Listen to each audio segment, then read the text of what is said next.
আইন উপদেষ্টা আইন বিচার ও সংসদ বিষয়ক মন্ত্রণালয়ের মাধ্যমে আমি সম্পর্ক একটি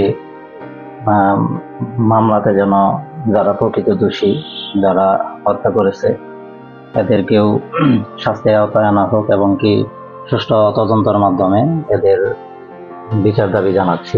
সেজন্য আমি শহীদ মারুফের পরিবারের পক্ষ থেকে এবং বিশেষ করে টাঙ্গাইলে যারা শহীদ হয়েছে এই শহীদদের ব্যাপারে যেন যে সকল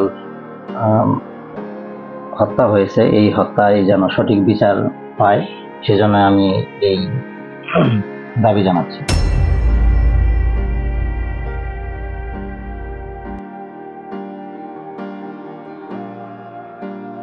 হ্যাঁ, এখানে যারা এই ঘটনাস্থলে যারা রাবার বুলেট ছুড়েছে এবং এই হত্যার সাথে যারা জড়িত প্রকাশ্য এবং প্রত্যক্ষ সাক্ষী সহ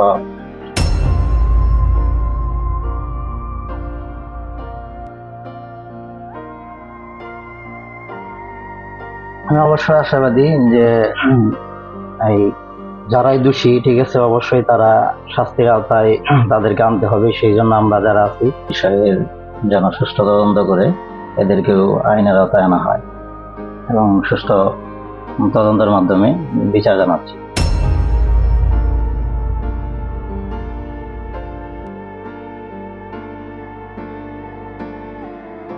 এই বিষয়ে আসলে টাঙ্গাইলের সমন্বয়ক বা স্বেচ্ছাসেবক যারা আছে তারাও বলেছে এই বিষয়টিতে তারা অবশ্যই প্রধান সমন্বয়ক যারা আছে সহ এদের কাছে তারা একটি লিখিত ভাবে প্রেরণ করেছে, সেখানে তাদের শহীদ তালিকা নাম আসার জন্য।